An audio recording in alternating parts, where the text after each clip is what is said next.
चलिए स्टार्ट करते हैं।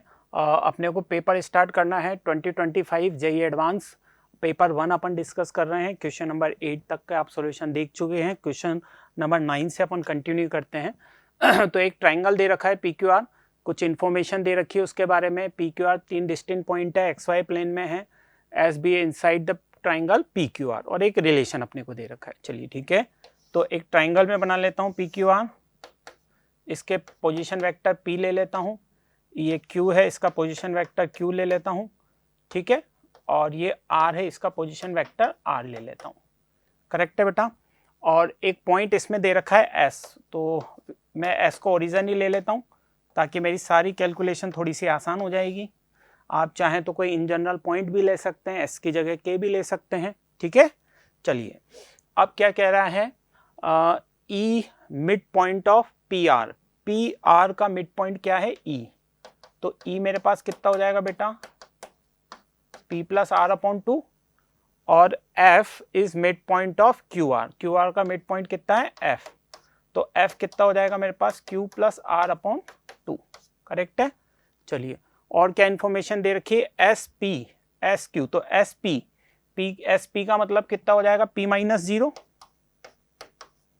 ठीक, 5 ऑफ SQ तो Q minus 0 plus 6 of SR, SR का मतलब कितना हो जाएगा R माइनस 0 इक्वल्स टू कितना हो जाएगा 0।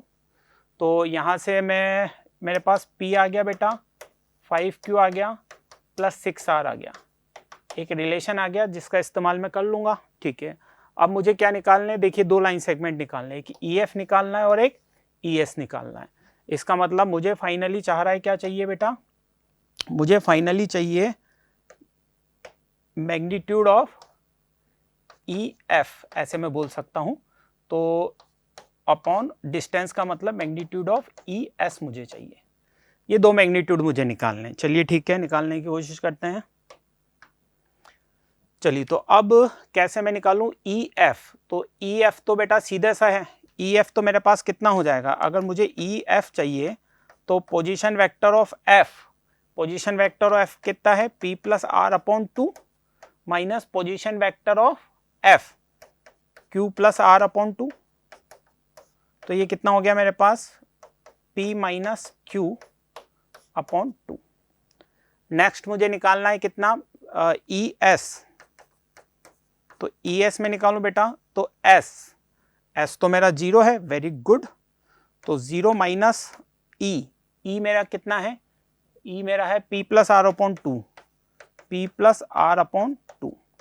अब लिखिए, देखिए यहाँ पे कितना हो गया, चलिए मैं 2 तो बाहर रख लेता हूँ, ठीक, इस P को, ठीक है, चूंकि यहाँ पे P और Q की टर्म्स में है तो इस R को भी मैं कहीं ना कहीं किसके टर्म में बदल लूँ, P और Q, किसकी मदद से, ये इक्वेशन मुझे दे रखी है, तो R की वैल्यू मुझे सब्स्टिट्यूट करनी है बेटा, तो कितनी हो जाएगी, देखिए P प्लस 5Q अपॉन 6, तो ये कितना होने वाला है 6P माइनस 5P, तो ये 5 बाहर आ जाएगा, P माइनस Q हो जाएगा, अपॉन कितना हो जाएगा 12। तो जो वैल्यू मुझसे फाइंड आउट करवाइए, देखो वो कितनी आ जाएगी, 5 है बेटा, ये है ना, तो जो वैल्यू मुझसे पूछी वो कितनी आने वाली है, देखते हैं। तो जो वैल्यू मुझसे पूछी है वो कितनी आने वाली है, वो वैल्यू आ जाएगी बेटा कितनी, EF, तो दिस अपॉन दिस करना है, तो दिस अपॉन दिस करना है, तो मतलब ये हो जाएगी 1/2 अपॉन 5/12, तो यानी कि 12 अपॉन 5 मतलब 6 अपॉन 5 हो जाएगा ये। तो जो वैल्यू आएगी बेटा वो आ जाएगी 6 अपॉन 5, तो 6 अपॉन 5 आएगा। करेक्ट है बेटा, बिल्कुल 1.2 आंसर एकदम सही लिखा हुआ है। तो एक इजी सवाल अपन इसको बोल सकते हैं, इजी सवाल है। आपने पोजीशन वेक्टर PQR ऐड कर लिए, E और F मिड पॉइंट था, मिड पॉइंट निकाल लिया, और दो लाइन सेगमेंट के हिसाब से आपको निकालने थे, magnitude of EF and magnitude of ES, तो सीधे से आपने निकाल लिया।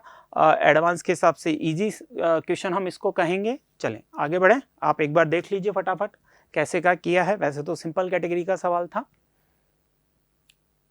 चलिए आगे बढ़ते हैं, फिर नेक्स्ट क्वेश्चन पे आते हैं। नेक्स्ट क्वेश्चन क्या है हमारे पास वो देखें। as be the set of all even digit number that can be formed using the digit 0 1 2. ठीक है, 0 पहले प्लेस पे नहीं आ सकता, वही इंफॉर्मेशन लिखी हुई है इसने. Is not in S, then the number of element x in S such that at least one of the digits 0 and 1 appears exactly twice in x. मतलब कहने का मतलब यह है कि exactly twice in x का मतलब है कि या तो उसमें 2 0 नजर आए आपको हमेशा, या तो फिर 2 1 नजर आए. तो 0 नजर आए तो 2 ही नजर आए, ठीक है, या तो फिर 2 1 नजर आए आपको. ठीक, चलिए तो अब हम केस बनाते हैं बेटा. इसमें 7 डिजिट नंबर मुझे बनाना है. 1 2 3 4 5 6 7. चलिए तो 7 डिजिट नंबर मुझे बनाना है, तो मैं ऐसा करता हूं कि मैं 2 0 ले लेता हूं बेटा. एग्जैक्टली 2 0 आ रहे हैं अपने पास, ठीक है. बाकी प्लेस पे या तो 1 आ सकता है या तो फिर 2 आ सकता है. करेक्ट है, बाकी प्लेस पे या तो 1 आ सकता है या 2 आ सकता है. उसने कहा है ना एटलीस्ट, कम से कम 2 0 और 1 appears exactly twice in x.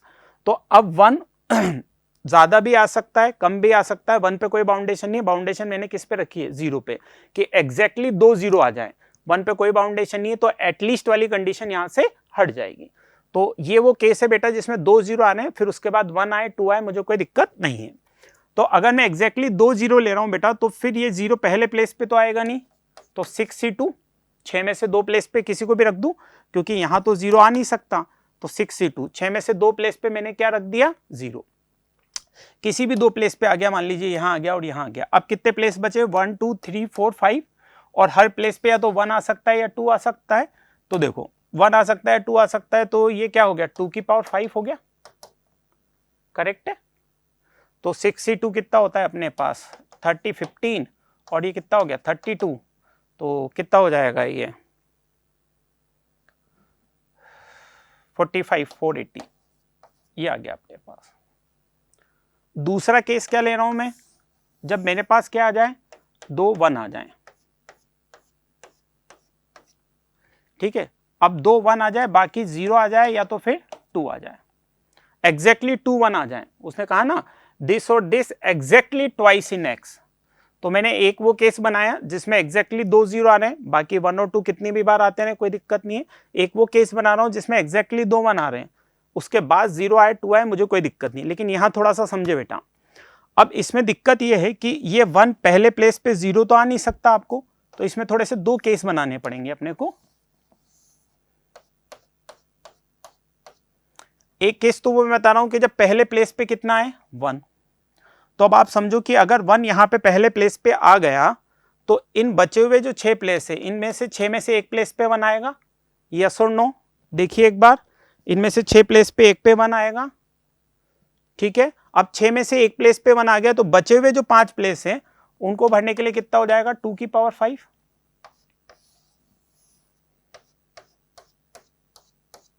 दूसरा केस में ले रहा हूं जब पहले प्लेस पे कितना आ जाए? 2. अब देखिए पहले प्लेस पे 2 आ गया, तो अब इसके बाद अभी आपके दोनों 1 बचे हुए हैं. यहां तो सिर्फ एक 1 प्लेस किया था अपन ने, तो दोनों 1 प्लेस करने हैं. तो 6 C2, 6 में से 2 प्लेस पे क्या डाल दिए? दोनों 1 डाल दिए. उसके बाद कितने प्लेस बचे? 2 प्लेस पे आपने 1 डाल दिए, तो टोटल कितने प्लेस बचे? 1 2 3 4, तो 2 की पावर 4. तो ये मेरा कितना आ जाएगा बेटा? 6 × 32. करेक्ट है. तो कितना हो जाएगा ये? 6 × 32 12 18 192. और ये कितना हो जाएगा आपका? वही 15 × 2 की पावर 4 16. ठीक है, चलो 240. चलिए तीसरा केस बना रहे हैं बेटा. कौन सा? ध्यान से समझो. तीसरा केस कौन सा बना रहे हैं अपन? थोड़ा सा ध्यान से समझने की जरूरत है.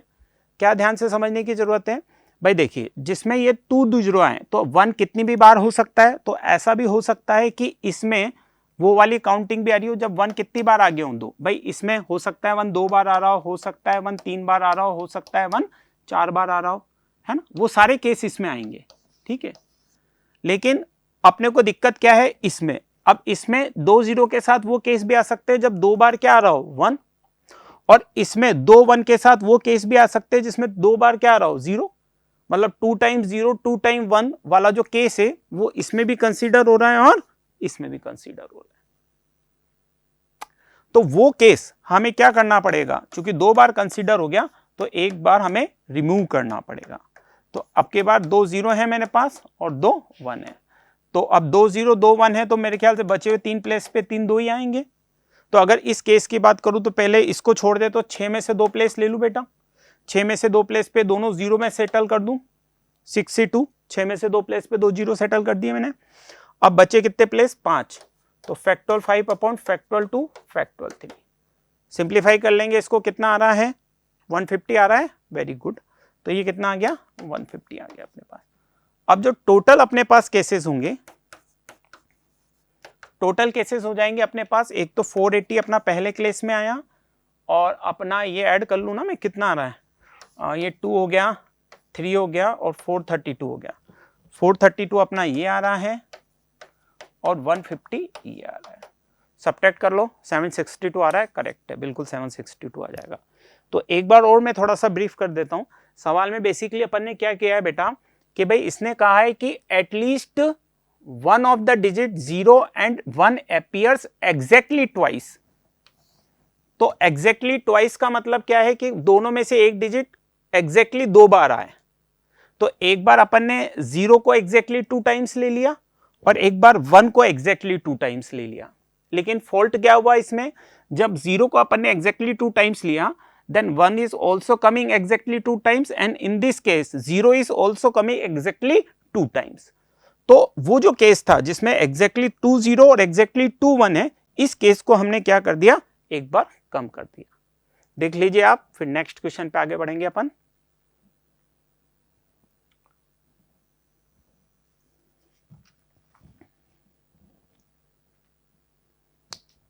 चलिए नेक्स्ट क्वेश्चन पे आते हैं। तो इसको तो मॉडरेट ही बोलना पड़ेगा बेटा, मॉडरेट लेवल का सवाल था ये। चलिए नेक्स्ट आते हैं। Let alpha and beta B real number such that, ठीक है, ओहो लेबनीज का इस्तेमाल इसमें लग रहा है। चलिए लेबनीज का इस्तेमाल बनता भी है, इस सवाल को थोड़ा सा हम लिमिट के उसमें लिख लें। तो लेबनीज का ये सवाल बन रहा है बेटा, और लेबनीज का सवाल ये बन रहा है limit x tends to 0 alpha by 2 0 to x 1 upon 1 minus T square D T plus beta x cos x, correct है, upon x cube equals to 2। तो फॉर्म कौन सी बन रही है, 0 बाई 0 फॉर्म बन रही है, बिल्कुल। तो LH रूल लगाते हैं, बेस्ट है, 0 बाई 0 फॉर्म बन रही है। तो LH रूल में लगाऊं बेटा, चलो तो LH रूल लगाना है अपने को, ठीक है भाई।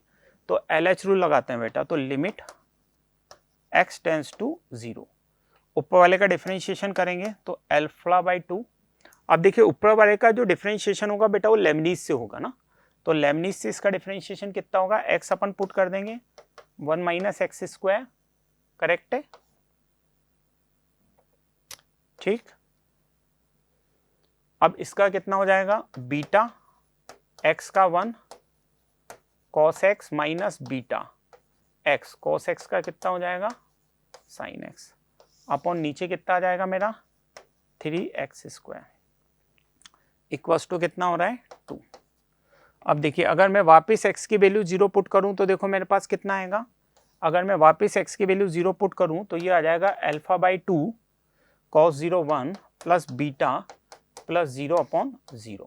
तो ये तो 0 बाई 0 फॉर्म तभी बन पाएगी बेटा जब अल्फा बाई 2 कितना हो जाएगा माइनस बीटा। भाई 0 बाई 0 फॉर्म बनेगी क्योंकि अगर ऊपर 0 नहीं बना नीचे 0 है तो ये तो इनफाइनाइट पे अप्रोच करेगा, जबकि हमें तो एक फाइनाइट वैल्यू चाहिए 2, इसका मतलब न्यूमिनेटर शुड बी 0।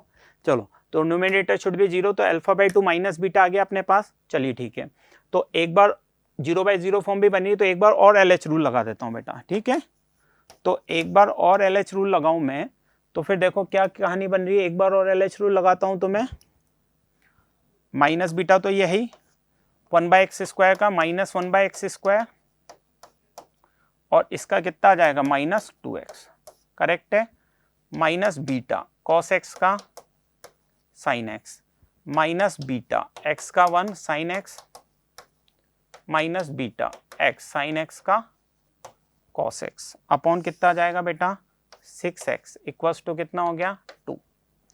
अब देखिए क्या हो रहा है, अरे वाह अब तो 0/0 हो गया। देखिए जैसे ही इस x को हम साथ में ले लें तो लिमिट x टेंड्स टू 0 कितना हो जाएगा, देखिए ये x से x कैंसिल हो ही जाएगा मेरा। इस 6 को तो उधर मल्टीप्लाई कर देता हूँ, ठीक है, इस 6 को तो मैं यार 12 में काम में ले लेता हूँ।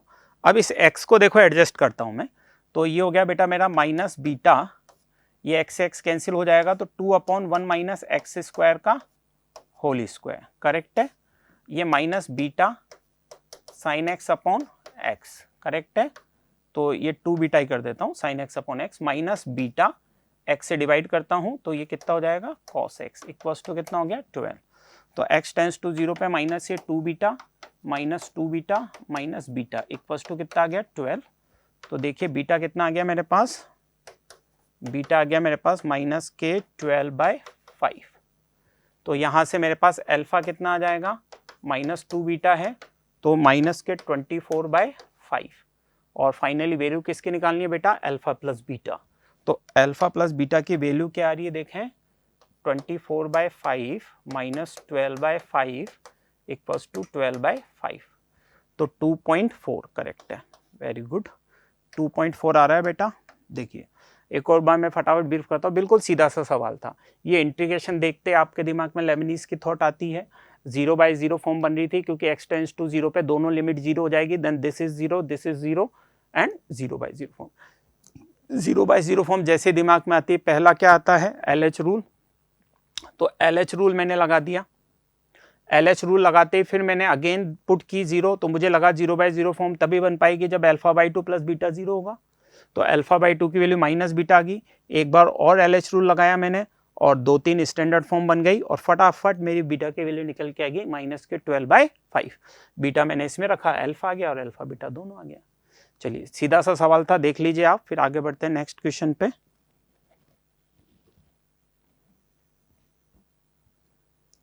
चलिए बढ़े आगे, चलिए तो नेक्स्ट आते हैं, let alpha R denote the set of all real number x R to function f x greater than 0। अरे वाह, ये तो आप जानते हैं, इसको तो देखते एकदम से मन खुश हो जाना चाहिए। कौन सा फंक्शन है, एफ एक्स इक्वल्स टू ए की पावर एक्स, है ना। 4 तरह की फंक्शन एक्स में होती है functional equation, plus to product, product to plus and product to product.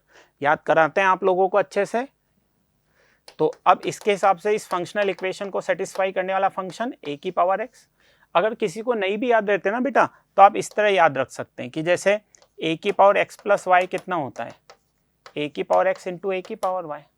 तो इस फंक्शनल इक्वेशन के लिए वो हो जाएगा।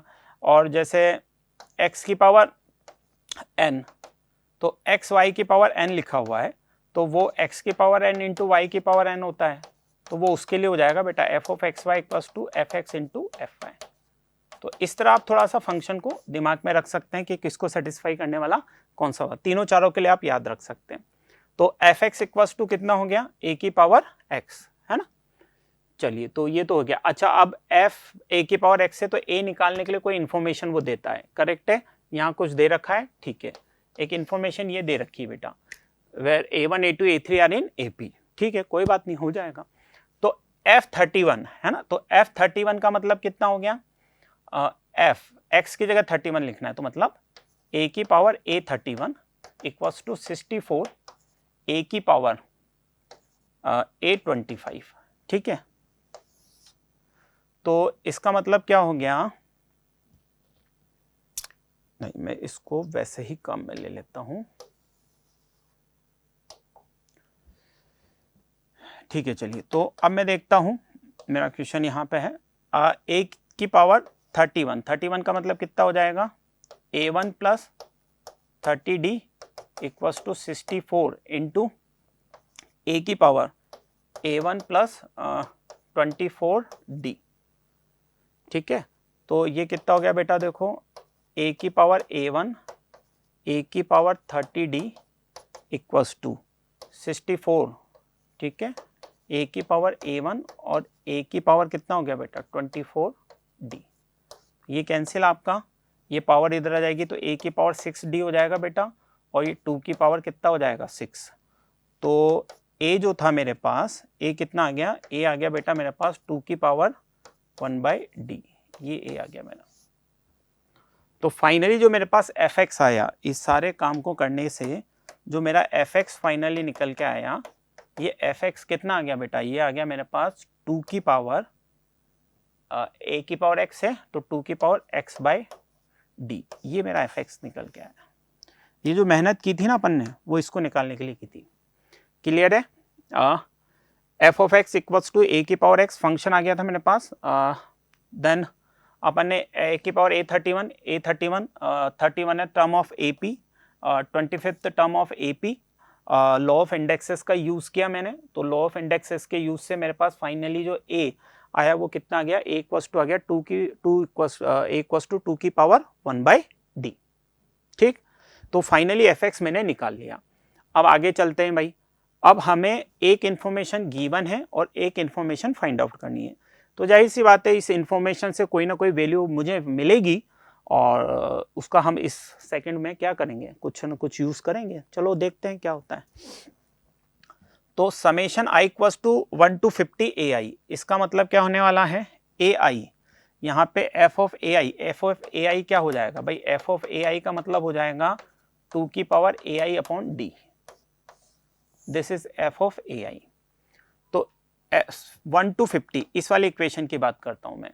तो 2 की power a1 upon d plus 2 की power a2 upon d plus 2 की power a3 upon d up to कितना हो जाएगा बेटा, 2 की power a50 upon d equals to कितना है 3 इंटू 2 की पावर 25 प्लस 1। ठीक है, तो ये तो सब AP में है, तो ठीक है a1 की जगह तो a1 ही रहने वाला है, चलो कोई ना। a2 की जगह कितना लिख सकता हूँ, a1 plus d upon d plus 2 की power a1 plus 2d upon d और अप टू 2 की पावर कितना हो जाएगा, a1 plus 49d upon d equals to कितना हो जाएगा 3 2 की पावर 25 प्लस 1। करेक्ट है? चलो थोड़ा सा आगे जाना पड़ेगा अपने को। तो देखिए मैं थोड़ा सा यहाँ समझा दूँ, 2 की पावर a1 प्लस d इन सब में से कॉमन आ जाएगा, 2 की पावर a1 अपॉन d इन सब में से क्या आ जाएगा कॉमन। तो ये तो 1 बचेगा बेटा, यहाँ देखिए 2 की पावर 1 बचेगा, a1/d बाहर आ गया, यहाँ पे 2 की पावर 2 बचेगा और 2 की पावर कितना बचेगा 49। ठीक है, इक्वल्स टू ये बचेगा। तो यहाँ पे देखिए क्या बचेगी, जीपी बचेगी। जीपी में नंबर ऑफ टर्म्स कितनी है 50, जीपी नंबर ऑफ टर्म्स कितनी है 50। चलो तो एक ऐड ऑन करते हैं इसमें, तो कितना आ जाएगा देखो 2 की power a1 upon d, GP का सम a 1 माइनस r, तो 2 की power n upon 1 minus r equals to कितना था अपने पास 3 इंटू 2 की पावर 25 प्लस 1। अब देखते कितना हो गया 2 की पावर a1 अपॉन d, देखिए इसके फैक्टर हो जाएंगे, माइनस तो अपन कर देते हैं, 2 की पावर 25 माइनस 1 और 2 की पावर 25 प्लस 1 और ये 3 इंटू 2 की पावर 25 प्लस 1। तो ये प्लस वाला कैंसिल हो जाएगा बेटा, तो ये 2 की power a1 upon d into 2 की पावर 25 माइनस 1 इक्वल्स टू 3, ये वैल्यू आ गई। अब रिक्वायरमेंट के हिसाब से इस वैल्यू का हम यूज करेंगे। अच्छा फिर अपने को दे क्या रखा था, एक और फाइंड आउट क्या करना था, 6 to 30 f of ai, 6 to 30 का सम निकालना था बेटा अपने को। चलिए तो 6 to 30 का सम निकालना था, तो उस पर आते हैं। Summation i equals to 6 to 30 f of ai मुझे निकालना था।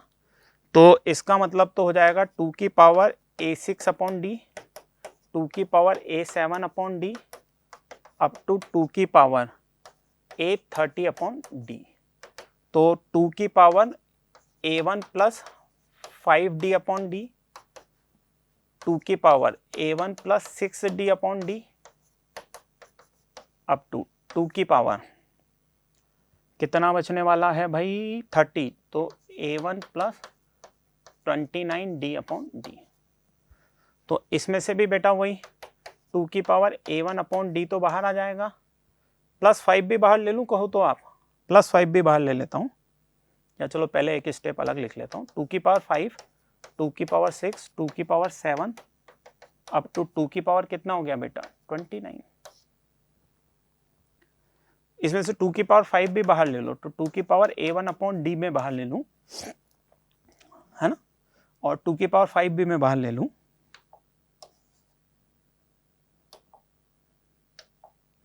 तो 2 की पावर 5 भी मैं बाहर ले लूँ तो 1 + 2 + 2 स्क्वायर से लेके 2 की पावर कितना हो जाएगा 24।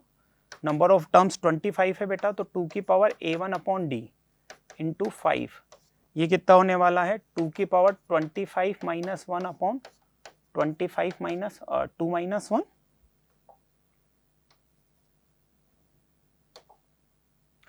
बस हो गया अपना काम, तो हो गया बेटा, देखिए अपना काम हो गया, अब बस मजा आ गया। ये 5 बाहर ले लो और 2 की पावर a1/d 25 - 1 इसकी वैल्यू कितनी लिखी हुई है 3। अच्छा 2 की पावर 5 है ना, ठीक है, तो 2 की पावर 5 कितना होता है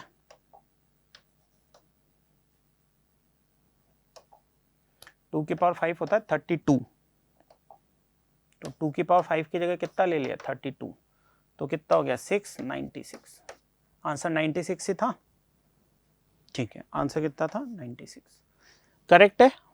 तो थोड़ा सा लेंदी सवाल था, लेंदी, देखिए इससे ये फंक्शन लिखना ये तो स्टैंडर्ड था, फिर थोड़ा सा इसने ये जो ए निकालने के लिए इंफॉर्मेशन थी उसमें एपी का सवाल यूज करके थोड़ा सा इसको बच्चों के लिए लेंदी बना दिया है। ठीक है, इससे कहीं ना कहीं हमें ये जो इंफॉर्मेशन दे रखी थी इससे हमें ए मिल गया, फाइनली ये फंक्शन निकल गया, फिर थोड़ा सा एक इंफॉर्मेशन और थी जिससे एक वैल्यू हमें फाइंड आउट हुई और उसका हमने नेक्स्ट इसमें क्या कर लिया इस्तेमाल कर लिया। चलिए देख लीजिए आप एक बार, फिर नेक्स्ट क्वेश्चन पे आगे बढ़ते हैं, जल्दी से राइट डाउन कर लीजिए। चलिए नेक्स्ट पे आगे बढ़े, ओके चलिए नेक्स्ट आगे बढ़ते हैं। ठीक है जी, 3 फंक्शन ये दे रखे हैं, ओके, y1 y2 y3 का प्रोडक्ट पूछा है। ठीक है, देखिए वैसे अगर देखा जाए तो तीनों इक्वेशन आसान है, एक तरीका तो ये ही हो सकता है कि आप तीनों इक्वेशन को इंडिविजुअल सोल्व कर लें, लेकिन सवाल में कहीं ना कहीं इसने y1 y2 y3 तीनों दिए हैं बेटा, तो अगर इस पॉइंट ऑफ व्यू से सोचे अपन तो देखो एक इसमें अच्छी चीज बनती है, इस इक्वेशन को मैं ऐसे लिख सकता हूं, जो गिवन इक्वेशन है dy1/y1 equals to sine square x dx, इसको लिख सकता हूं dy2/y2 equals to cos square x dx, और इसको लिख सकता हूं dy3/y3 equals to 2/x³ - 1 into dx। अब देखिए अगर मैं इन तीनों इक्वेशनों को ऐड कर दूं तो एक बहुत बेहतर, है ना, इंटरेस्टिंग सॉल्यूशन इसका हमें मिलेगा।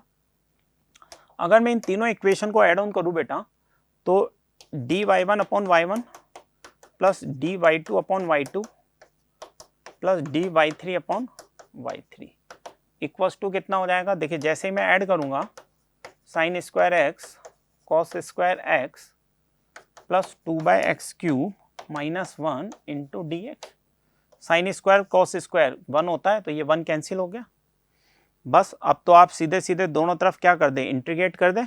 तो जैसे इंटीग्रेट करेंगे आप देखिए ये हो जाएगा, this is ln y1 ln y2 plus ln y3, और इसका कितना हो जाएगा -1/x², और एक कांस्टेंट में ऐड कर दूं ln c, तो ln की प्रॉपर्टी से ये हो जाएगा बेटा ln y1 plus y2 plus y3, sorry गलत गड़बड़, क्या हो जाएगा प्रोडक्ट में आ जाएंगे तो ln y1 y2 y3 upon c equals to -1/x², तो y1 y2 y3 की वैल्यू क्या होगी c e⁻⁻1/x²। मजा आया, देखिए y1 y2 y3 का प्रोडक्ट मैंने डायरेक्ट निकाल लिया, अब उसने सी निकालने के लिए एक इंफॉर्मेशन दी है, वेरी गुड। देखिए 1 पे x इक्वल्स टू 1 पे सी के लिए क्या है y1 कितना है बेटा 5, y2 कितना है 1/3, y3 कितना है 3/5e और इधर कितना है c 1 पे ये कितना हो जाएगा 1/e। चलिए तो 3 से 3 कैंसिल, 5 से 5 कैंसिल, तो c आपका कितना आ गया 1। तो फंक्शन जो आ गया वो बेटा आ गया e माइनस 1/x²। चलिए तो अब जो फाइनली सवाल मुझे सोल्व करना है, फाइनल क्वेश्चन क्या बना मेरा, फाइनल क्वेश्चन बन गया मेरा limit x tends to 0 plus, है ना। ये तो तीनों डिफरेंशियल इक्वेशन थी, मैं इंडिविजुअल भी सोल्व कर सकता था और एक साथ भी सोल्व कर सकता था। y1 y2 y3 e की power minus 1/x² plus 2x upon e की power 3x into sine x. चलिए तो अब देखिए इसमें क्या है, देखिए इससे तो मुझे कोई दिक्कत ही नहीं है, ये तो 1 बन रहा है x टेंड्स टू 0 पे, इसका अपना कोई नहीं है तो कांस्टेंट वैल्यू ले लेते हैं और ऊपर नीचे किससे डिवाइड कर देता हूँ मैं x से, तो ये तो 1 हो ही रहा है और इसको मैं किससे डिवाइड कर देता हूँ x से, तो ये sine x upon x into x, ये मेरी स्टैंडर्ड बन गई। तो अल्टीमेटली मेरा कितना बच रहा है बेटा x, है ना। चलिए तो अब मैं इस पे आ जाऊँ, तो ये मेरा एक तरह से सवाल बिल्कुल छोटा सा बन रहा है, limit x tends to 0 plus ये x से मैं डिवाइड कर दूँ तो ये बन जाएगा 1/x अपॉन e की पावर 1/x² प्लस 2। अब इसमें ये जो पार्ट है ना बेटा, ये इनफाइनाइट बाय इनफाइनाइट बन रहा है, तो इनफाइनाइट बाय इनफाइनाइट बन रहा है तो आपकी इच्छा है आप इस छोटे से पोर्शन को अगेन किसी और मेथड से निकाल सकते हैं, या एक ये भी टेक्निक होती है कि जो ऊपर वाला फंक्शन है और नीचे एक्सपोनेंशियल वाला फंक्शन है, तो exponential as compare to 1/x बहुत तेजी से एक्सपेंड करेगा, तो इसकी वैल्यू को इस वैल्यू के रेस्पेक्ट में बहुत बड़ी हम मान के चलते हैं तो ये नेग्लेजिबल वैल्यू हो जाती है। तो 1 अपॉन इनफाइनाइट के आसपास की इसको वैल्यू कंसीडर की जाती है, 1 अपॉन इनफाइनाइट कितना होता है 0। तो इस तरह का भी एक मेथड होता है कि ये वेरी स्मॉल थिंग है एज कंपेयर टू दिस, तो at x tends to infinite या x टेंड्स टू 0 प्लस पे ये इनफाइनाइट, लेकिन ये क्वांटिटी बहुत बड़ी होगी, तो फिर हम इस क्वांटिटी को नेग्लेजिबल मानते हुए इसकी जो लिमिट है वो कितनी दे देते हैं 0। अदरवाइज आप वैसे भी देखना चाहें तो इनफाइनाइट बाय इनफाइनाइट फॉर्म है, इसकी वैल्यू आप अलग से कंसीडर कर लेंगे तो वो भी कितनी आएगी 0। तो फाइनल जो आंसर आएगा 0 + 2, तो कितना आ जाएगा 2। ठीक सवाल था, अच्छा सवाल था, देख लीजिए आप एक बार क्या है क्या नहीं है।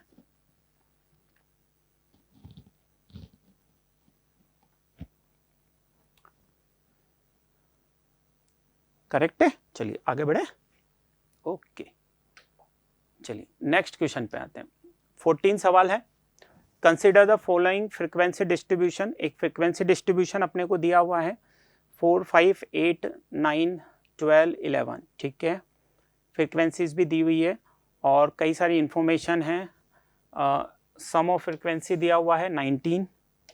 देखिए तो एक सम ऑफ फ्रीक्वेंसी 19 दिया हुआ है, तो एक काम तो मैं यहीं पे कर लूँ, सम ऑफ फ्रीक्वेंसी तो f1 + f2 कितना हो जाएगा 5, 5, 10 और 12 इक्वल्स टू कितना आ गया 15। तो f1 + f2 कितना आ गया 7। एक रिलेशन तो मैं यही निकाल के फिर करता हूं। दूसरा, median of this frequency distribution is 6। अच्छा, इस फ्रीक्वेंसी डिस्ट्रीब्यूशन का मीडियन 6 दे रखा है, ओके ठीक है। तो अब देखो, अगर इस फ्रीक्वेंसी डिस्ट्रीब्यूशन का मीडियन 6 दे रखा है तो मीडियन के लिए तो पहले मुझे इसको ऑर्डर में लिखना पड़ेगा बेटा, आई थिंक या तो इंक्रीजिंग या डिक्रीजिंग। तो अगर मैं इसको इंक्रीजिंग या डिक्रीजिंग किसी ऑर्डर में लिखूं तो 4, 5, 8, 6, 4, 5, 6, 8, 9, 11 और 12, ये इंक्रीजिंग बनेगा। 4 पे वैल्यू कितनी है 5, 5 पे कितनी है f1, 6 पे कितनी है 1, 8 पे कितनी है f2 और 9 पे कितनी है बेटा 2, ठीक है। 11 पे कितनी है 3 और 12 पे कितनी है 1, ठीक है। फ्रीक्वेंसी डिस्ट्रीब्यूशन दिया था इसलिए थोड़ा सा अपने को ऐसा करना पड़ा। फिर आगे तो अपन निकाल ही लेंगे। फिर आगे सवाल में दिया है for the given frequency distribution alpha mean deviation about mean, beta क्या दे रखा है, मीन डेविएशन अबाउट मीडियन, ठीक है, और वेरिएंस दे रखा है। तो ये तो तीनों स्टैंडर्ड फॉर्मूले हैं। तो अगर सवाल कैटेगरी वाइज में देखूं तो सवाल तो इजी है, ठीक है, थोड़ा सा लेंदी सवाल इसलिए है कि आपको पूरा इसको प्रोसीड करना पड़ेगा, लेकिन एडवांस वाले से ऐसे सीधे सवाल की उम्मीद करना थोड़ा सा कम उम्मीद रहती है। बट फिर भी अगर मैं देखूं कि थोड़ी सी कैलकुलेशन है, यस, बट कॉन्सेप्ट एकदम इजी दिया हुआ है। चलिए, तो अब मुझे दिया है फ्रीक्वेंसी डिस्ट्रीब्यूशन इज 6। तो देखिए समेशन एफ आई कितना है, 19 है। तो अगर मीडियन क्लास की बात करेंगे, चूंकि ऑड है तो n+1/2 से आ जाएगा, तो 10th ऑब्जर्वेशन आ जाएगी बेटा, है ना। 10th ऑब्जर्वेशन जो होगी इसकी मीडियन होगी। अब 10th ऑब्जर्वेशन क्या आएगी बेटा, देखो 5 बार ये आ रहा है, FI बार ये आ रहा है, F1 बार और 1 बार, तो 5 और F1 और 1। तो 10th ऑब्जर्वेशन की अगर हम बात करेंगे तो ये जो 5 + F1 और वो 6 दे रखी है ना, कितनी दे रखी है, sum of the frequencies is 19 and median of the frequency is 6। तो 6 जो आएगा वो 10th नंबर के पहले तो आना नहीं है बेटा, तो 6 जो आएगा तो वो क्या आएगा, 5 F1 + 1, ये कितना हो जाएगा, 10th ऑब्जर्वेशन हो जाएगी। तो 6 जो 10th ऑब्जर्वेशन है वो किससे बनेगी, 5 + F1 + 1, तो ये F1 मेरा कितना निकल के आ गया, 4, तो F2 कितना आ गया, 3। तो यहां मैंने क्वेश्चन से अपना F1 F2 निकाल लिया, तो मेरी एक टेबल तैयार हो जाती है। उस टेबल के हिसाब से मेरे पास ये 5 आ जाता है, F1 आ जाता है 1, F2 2, 3 और 1। तो मतलब F1 F2 भी मैंने 4 और 3 निकाल लिए। तो अब इसके बाद बहुत ज़्यादा अपने को सवाल में कुछ करने को नहीं बचता है, ठीक है। चलिए और आगे देखते हैं क्या है इसमें। तो ये अपने पास F1 F2 निकल गए बेटा, 4 और 3, ठीक है। क्वेश्चन है कि एक तो वैल्यू 7 F1 + 9 F2 की निकालनी है, तो वो F10 F2 निकल ही गए, 19 अल्फा, 19 बीटा और 19 दिस। चलिए, तो अब अपन देखें, हमारे पास सबके स्टैंडर्ड फॉर्मूले हैं, mean deviation about mean, mean deviation about median, variance, ठीक है। तो ये तो सब फॉर्मूले से कैलकुलेट हो जाएगा। मीन, और मैं आपको बताता हूँ मीन का क्या फॉर्मूला हो जाएगा। अगर मीडियन तो ऑलरेडी m तो 6 दिया हुआ है ही सही अपने को, x बार और निकालना है मुझे, तो x बार में कैसे निकाल सकता हूँ, summation fi xi upon summation fi। तो x बार मेरा कितना हो जाएगा बेटा, x बार समेशन fi xi। तो देखिए समेशन fi xi 20 + 6 + 18 + 18 + 33 + 12 अपॉन कितना हो जाएगा, 19। तो x बार कितना आ गया, 7 आ रहा है। तो x बार मैंने आपका निकाल ही दिया, ठीक है। बाकी अपन सारे फॉर्मूले अप्लाई कर लेंगे। Mean deviation about summation mod fi xi minus x bar upon summation fi, mean deviation about median. सीधा सीधा फॉर्मूला बेस्ड सवाल है, कोई उसमें बहुत ज़्यादा कुछ करने की ज़रूरत नहीं है आपको, सीधा सीधा फॉर्मूला बेस्ड सवाल है। तीनों के फॉर्मूले हैं हमारे पास, ठीक है। टेबल में बना लूँगा, xi minus x bar, xi minus x bar का whole square, fi xi minus x bar, this सब निकाल ही लिए मैंने सबके, ठीक है। तो चारों वैल्यू अपने पास आ जाएगी और फिर जो मैच दी कॉलम है उसके हिसाब से अपन इसको मैच कर देंगे। तो कैलकुलेशन वाइज थोड़ा सा लंबा है, बट कॉन्सेप्ट वाइज एकदम इजी सवाल है। चलिए आप देख लीजिए इसको, फिर आगे बढ़ते हैं अपन। कंप्लीट है बेटा क्वेश्चन ये। अब देखिए यहाँ आप थोड़ा सा फायदा भी अपना ले सकते हैं। जब भी इस तरह के मैच दी कॉलम के क्वेश्चन आते हैं जिनमें 4 ऑप्शन होते हैं, तो ऐसा नहीं कि आपको चारों के चारों सोल्व करने पड़े। जैसे यहाँ तो मैंने इजी था तो आपको चारों के चारों का सिंप्लीफिकेशन बता दिया, पर कई बार आपको 4 से कम में भी इससे थोड़ा सा अपना काम हो जाता है। तो आप थोड़ा सा स्मार्टनेस रखें इस तरह के सवालों को अटेम्प्ट करते वक्त। आप देखें कि कहीं 1 या 2 ऑप्शन सोल्व करके ही तो आपका काम नहीं हो रहा है। अगर 1 या 2 ऑप्शन सोल्व करके अपना काम हो रहा है तो हम पेपर में चारों कॉलम 1 2 3 4 को सोल्व करने में टाइम खराब ना करें। चलिए नेक्स्ट क्वेश्चन पे आगे बढ़ते हैं।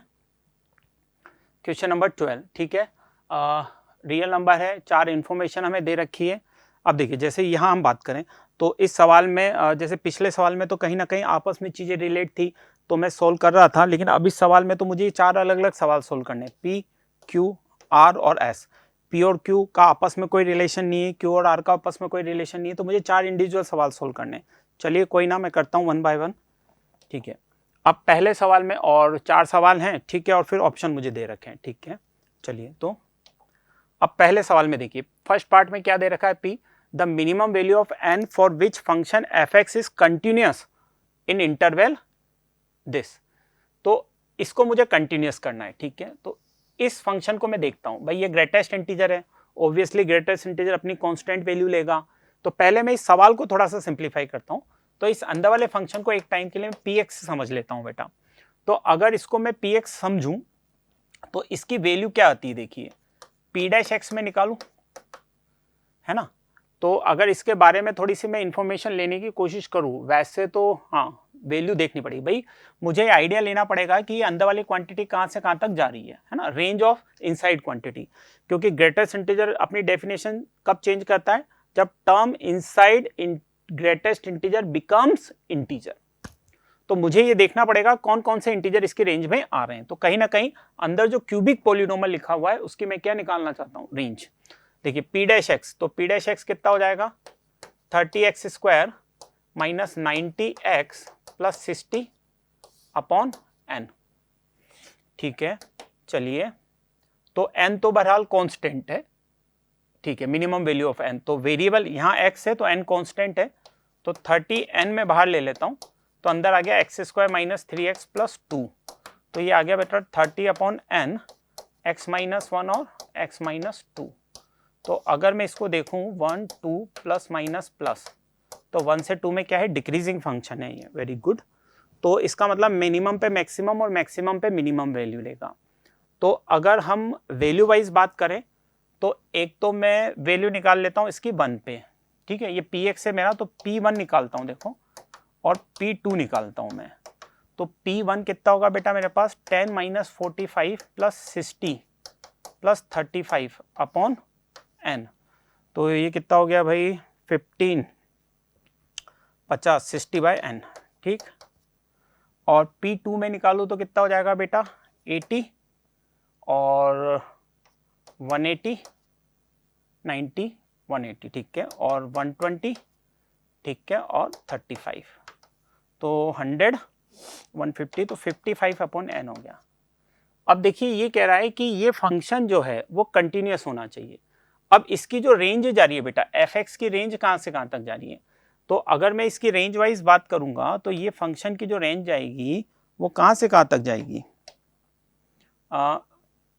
55 अपॉन n, भाई ये मैक्सिमम वैल्यू होगी जो भी होगी, तो 60 अपॉन n, करेक्ट है बेटा, और 55 अपॉन n। तो अगर मैं कंटिन्यूअस फंक्शन चाहता हूं तो ये दोनों वैल्यू सेम आनी चाहिए। भाई यहां से यहां तक कंटिन्यूअस फंक्शन रहे, इसका मतलब ये अपनी डेफिनेशन चेंज ना करे। तो मैं ये चाहता हूं कि n कुछ ऐसा हो कि यहां से यहां तक वैल्यू क्या रहे, सेम। तो देखिए n की कौन सी इंटीग्रल वैल्यू ले सकते हैं, n कौन सी इंटीग्रल वैल्यू ले जिसके लिए ये दोनों क्या हो जाए, सेम। तो आपको दिख रहा है, आप n की वैल्यू कितनी ले सकते हैं, 9 ले सकते हैं। भाई अगर अपन 9 लेंगे तो ये कितना हो जाएगा, ये भी 6 पॉइंट समथिंग बनेगा, और 9 पे ये भी 6 पॉइंट समथिंग बनेगा। तो 9 पे तो ये दोनों के दोनों क्या बनेंगे, 6 पॉइंट समथिंग बनेंगे, और अगर 6 पॉइंट समथिंग बनेंगे तो दोनों के ग्रेटेस्ट इंटीजर की वैल्यू क्या हो जाएगी, 6। तो जो वैल्यू हम लेंगे वो n की कितनी आ जाएगी, 9। तो मैं ये देख रहा हूँ कि पहले वाले में मेरे पास कितना आ गया, 9, ठीक है। तो अगर मैं 9 मेरे पास कौन से ऑप्शन में है, P का 9 2, करेक्ट है, ठीक है। तो P में मेरे पास क्या आ गया बेटा,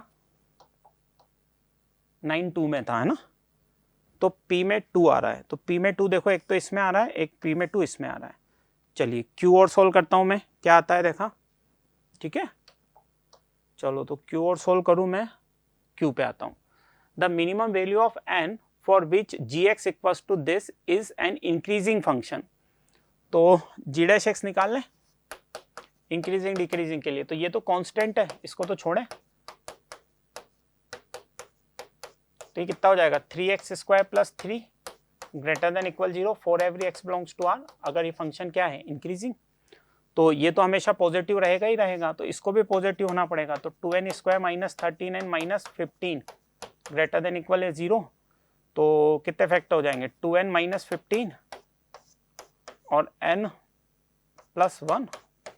देखो सही लिखे क्या, 2n square plus 2n minus 15 है माइनस 13, तो n बिलोंग्स टू कहाँ से कहाँ तक जाएगा, माइनस इनफाइनाइट से माइनस 1 यूनियन 15/2 से infinite. Minimum value of n। अच्छा, और जो अपने को राइट हैंड साइड में ऑप्शन दे रखे हैं वो सारे के सारे पॉजिटिव दे रखे हैं, तो मिनिमम वैल्यू ऑफ n की बात करें तो पॉजिटिव वैल्यू ये कितना आएगी बेटे, 7.5 आ रहा है ये। तो इंटीग्रल वैल्यू चाहिए ना अपने को, minimum integral value of n। ठीक है, यहाँ तो नहीं लिखा इंटीग्रल वैल्यू ऑफ n, लेकिन जो कॉलम लिखा है उसमें सारी क्या है, इंटीग्रल वैल्यू। तो मिनिमम पॉजिटिव इंटीग्रल वैल्यू जो आएगी वो कितनी आ जाएगी, इसमें 8 आ जाएगी। तो दूसरे के लिए कितना आ गया मेरे पास, 8। चलिए देखो 8 किस में है, तो 8 मुझे किस में दे रखा है, 1 में। इसका मतलब सेकंड के लिए मेरे पास कितना हो गया, 1। तो Q के लिए 1, तो फिर ये आगे बढ़ेगा बेटा, बी ऑप्शन आ गया आपका। देखिए, तो ये स्मार्टनेस आपको रखनी पड़ेगी जब भी आप एडवांस में इस तरह के क्वेश्चन अटेम्प्ट करेंगे, तो आपको ये एक्टिवनेस रखनी पड़ेगी कि आप देखें अगर आपका काम 2 से ही हो रहा है, क्योंकि इसमें कई बार ऐसा भी होता है कि वो एक आध ऑप्शन थोड़ा मुश्किल बना देता है बच्चों के लिए। ठीक है, तो अब आप देख रहे हैं कि मैंने सिर्फ फर्स्ट और सेकंड पार्ट किए। अगर आप चाहते हैं कि थर्ड और फोर्थ को यहाँ पे सोल्व करने की कोई ज़रूरत ही नहीं है, फर्स्ट सेकंड से मेरा आंसर कंफर्म हो गया है। फिर भी आपको थर्ड और फोर्थ अगर देखने हैं तो हमने सॉल्यूशन उपलब्ध कराए हैं बेटा, PDF आप वहाँ से देख सकते हैं, कोई दिक्कत नहीं है। तो अगर अपन देखें तो बड़े आसानी से ये केवल 2 पार्ट करके, और देखिए मैंने फर्स्ट सेकंड ही किए, कोई ऐसा नहीं कि मैंने चॉइस किया थर्ड करूँ फोर्थ करूँ, तो मैंने 2 पार्ट सोल्व किए हैं। अब आप चाहें अगर फिर भी हैं तो आप ऑप्शन से भी चेक कर सकते हैं कि r बराबर 4 s बराबर 3 है, तो उस वैल्यू पे अगर आपको और भी कुछ देखना है तो आप उससे भी देख के कंफर्म कर सकते हैं। वैसे तो आप कोई भी बच्चा अगर उसका आंसर आ गया है तो पेपर में मेरे ख्याल से आगे सोल्व नहीं करेगा। चलिए ठीक है, आगे बढ़ते हैं। तो नेक्स्ट क्वेश्चन आता है हमारे पास, क्या है, W एक वेक्टर दे रखा है, U and V be 2 vector such that U cross V W है, W cross V cross W U है, alpha beta and T be real number such that alpha, अच्छा एक होमोजीनियस सिस्टम भी दे रखा है, देखिए दिस एंड दिस, करेक्ट है, और एक U वेक्टर भी दे रखा है, ओके। और वही इंफॉर्मेशन है अल्फा बीटा, चलिए ठीक है। तो अपने को मेन तो सवाल यहीं से देखना पड़ेगा, ये कुछ इंफॉर्मेशन अपने को दे रखी है। चलिए वही मैच द कॉलम का सवाल है, 4 ऑप्शन हैं, देखते हैं कितना क्या होता है। चलिए, तो मेन जो इंफॉर्मेशन है अपने पास दिस एंड दिस। चलिए, एक चीज जो मैं देख पा रहा हूं आसानी से, इन दोनों को अगर आप देखें तो मैं ये देख पा रहा हूं जितने भी डॉट प्रोडक्ट होंगे बेटा, देखो W डॉट V होगा, चाहे V डॉट U होगा, चाहे W डॉट U होगा, ये सारे 0 आने हैं बेटा, यस और नो। भाई आप अगर इसका U के साथ डॉट प्रोडक्ट करेंगे तो ये बॉक्स बन जाएगा, बॉक्स में 2 वेक्टर अगर सेम होते हैं तो बॉक्स की वैल्यू कितनी होती है, 0।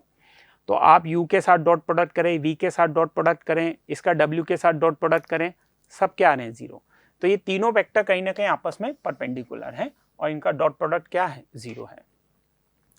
अच्छा, तीनों वेक्टर परपेंडिकुलर हैं तो एक कहानी देखो और बन गई मेरे पास, U वेक्टर उसने कितना दे रखा है मुझे, alpha i plus beta j plus gamma के दे रखा है, तो ये तीनों परपेंडिकुलर है, तो U डॉट W भी मेरा 0 है। U डॉट W 0 है तो बेटा एक रिलेशन में ये बना सकता हूँ alpha plus beta minus 2 gamma बराबर 0।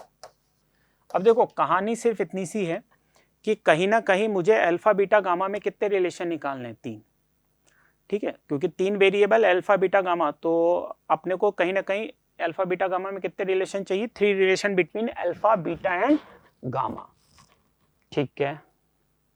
चलो अब अपन वही जो अपना नॉर्मल है इसका डॉट और क्रॉस करते हैं, ठीक है। तो इस इक्वेशन का अपन डॉट और क्रॉस करते हैं 1 बाय 1 और फिर देखते हैं कि कहां से अपने को रिजल्ट मिल रहा है। तो 1 बाय 1 डॉट और क्रॉस करते हैं अपन। चलिए, तो पहले किसका करूं, चलो इससे करके देखता हूं। ये लिखा हुआ है V क्रॉस W, करेक्ट है बेटा, equals to U।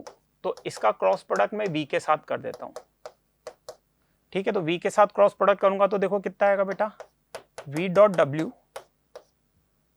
Into V cross W dot V vector minus V dot V into W vector equals to कितना हो जाएगा, v क्रॉस w जो है मेरे पास, अच्छा ये तो दे ही रखा है, u cross v cross w कितना है, माइनस w है बेटा मेरे पास।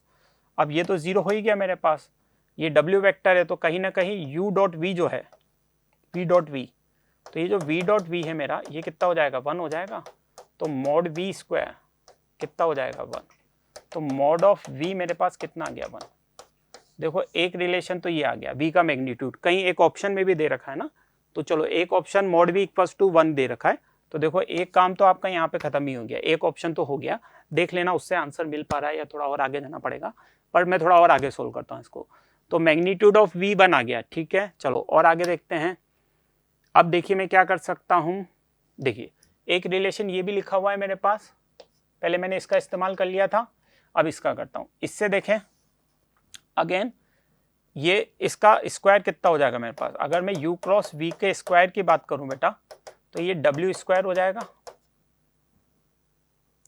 अब u क्रॉस v का स्क्वायर कितना होगा, u square v square minus u dot v का स्क्वायर, अब w स्क्वायर, ठीक। अब आप समझिए u स्क्वायर v स्क्वायर आपका 1 है, u डॉट v आपका 0 है, और w स्क्वायर आपका कितना है, 6, मैग्नीट्यूड ऑफ w स्क्वायर 6, तो u स्क्वायर, तो u स्क्वायर का मतलब कितना हो गया, alpha square plus beta square plus gamma square, कितना आ गया, 6। ये देखो आपका दूसरा रिलेशन आ गया बेटा।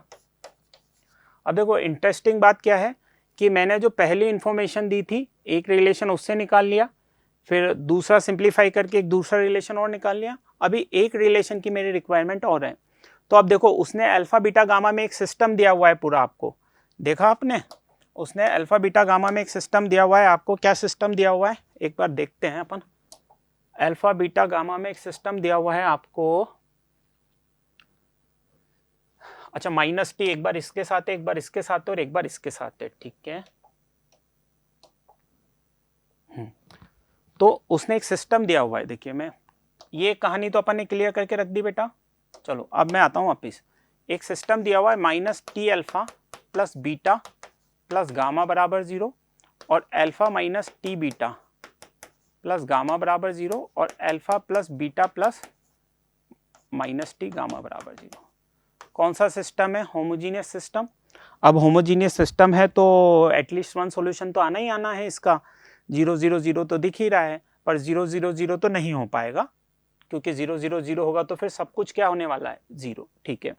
बट डेल्टा तो 0 होने वाला ही है, माइनस टी 1 1 और 1 माइनस टी 1 और 1 1 और माइनस टी इक्वल्स टू कितना होने वाला है, 0।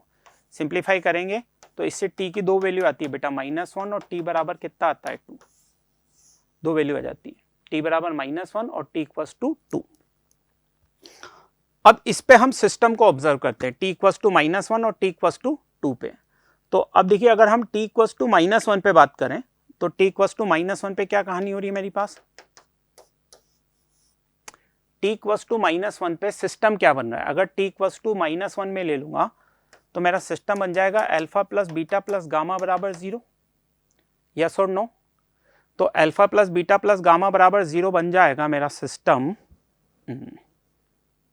तो अब मैं देखो, अच्छा एक रिलेशन मेरे पास वो है ही सही, ये तो मैंने सिंप्लीफाई कर ही लिया। एक रिलेशन है मेरे पास बेटा alpha plus beta minus 2 gamma equals to 0, correct है बेटा। तो इसको सब्ट्रैक्ट कर लूँ तो गामा बराबर 0, अल्फा बराबर कितना आ गया, माइनस बीटा, और एक रिलेशन मेरा ये यहाँ पे लिखा हुआ है इक्वेशन 2 से। तो इक्वेशन अगर 2 से मैं बात करूँ तो इक्वेशन 2 से क्या आ जाएगा मेरे पास बताएं। इक्वेशन 2 से आ जाएगा बेटा मेरे पास alpha square plus alpha square plus gamma square, तो 0 इक्वल्स टू कितना आ गया, 6। तो ये बेटा 2 अल्फा स्क्वायर इक्वल्स टू 6, तो अल्फा कितना आ गया, +-√3 आ गया। तो जब अल्फा √3 है तो गामा कितना होगा, 6 अल्फा √3 पे। चलिए तो मैं देखूं आगे क्या क्या बन रहा है मेरा ऑप्शन, थोड़ी मेहनत करें। देखिए v इक्वल्स टू तो 1 आ ही गया मेरे पास, ठीक है। अल्फा √3 है तो गामा मेरे पास कितना आ रहा है, 0, करेक्ट है। अल्फा √3 तो गामा कितना आ रहा है, 0, ठीक है। अल्फा √3 है तो alpha plus beta plus gamma 0 होगा, तो बीटा प्लस गामा तो अल्फा स्क्वायर, तो इससे कितना जाएगा 3। क्या देखो इससे मेरी कुछ मैच द कॉलम बन रहा है क्या भाई? P के साथ 1 आ रहा है, Q के साथ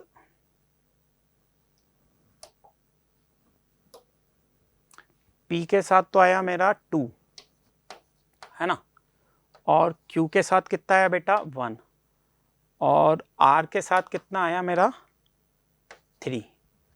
P के साथ 2, Q के साथ 1, R के साथ 3 है ना, मतलब P Q R के साथ 2 1 3 आ रहा है। देखो 2 1 3 क्या है, क्या 2 1 और R के साथ मेरा 4, अच्छा मेरे 3 आ रहा है, देखें तो अच्छा 4 ही तो आ रहा है मेरा भी, R के साथ मेरा 4 आ रहा है, आंसर 3 आ रहा है, तो 2 1 4 आ रहा है। चलो तो 2 1 4 आ रहा है। अब 2 1 4 इसमें आ रहा है क्या? नहीं। 2 1 4 इसमें आ रहा है क्या? नहीं। 2 1 4 इसमें आ रहा है क्या? नहीं। कंफर्म है बेटा आंसर ए। तो देखिए मैंने बिना कम सोल्व के आपका आंसर ला दिया, ठीक है। अभी इसमें अगर आपको डी ऑप्शन भी चेक करना है बेटा, तो वो भी आप चेक कर सकते हो। डी ऑप्शन के लिए आपको t बराबर 2 पे सिस्टम को सोल्व करना पड़ेगा। अगर आप t इक्वल्स टू 2 पे सिस्टम को सोल्व करेंगे तो आपका d बराबर वो वाला आंसर भी आ जाएगा, क्योंकि आप देखिए d वाले 2 वाले सिस्टम के लिए आपको अल्फा कितना दे रखा है, √2 दे रखा है, अल्फा कितना दे रखा है √2, तो अल्फा बराबर √2 पे अगर हम t बराबर -2 वाले सिस्टम को चेक करेंगे तो t बराबर 2 वाले पे अल्फा √2 आ रहा है, तो उस केस में आपको वैल्यू कितनी मिल जाएगी 5, तो ये 5 मिल जाएगी। बट इंटेलिजेंट बच्चा इसको नहीं करेगा बेटा, क्योंकि इंटेलिजेंट बच्चा तो वही करेगा जो मैंने बताया है, क्योंकि जब उसके एक वैल्यू पे तीनों आंसर आ गए तो फिर वो क्यों एक्स्ट्रा मेहनत करेगा, ठीक है।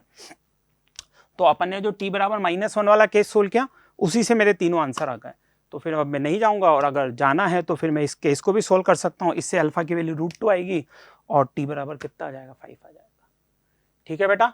तो पेपर 1 हो गया है, पेपर 2 सब अपलोड हो रहे हैं, आप देखिए, ठीक है।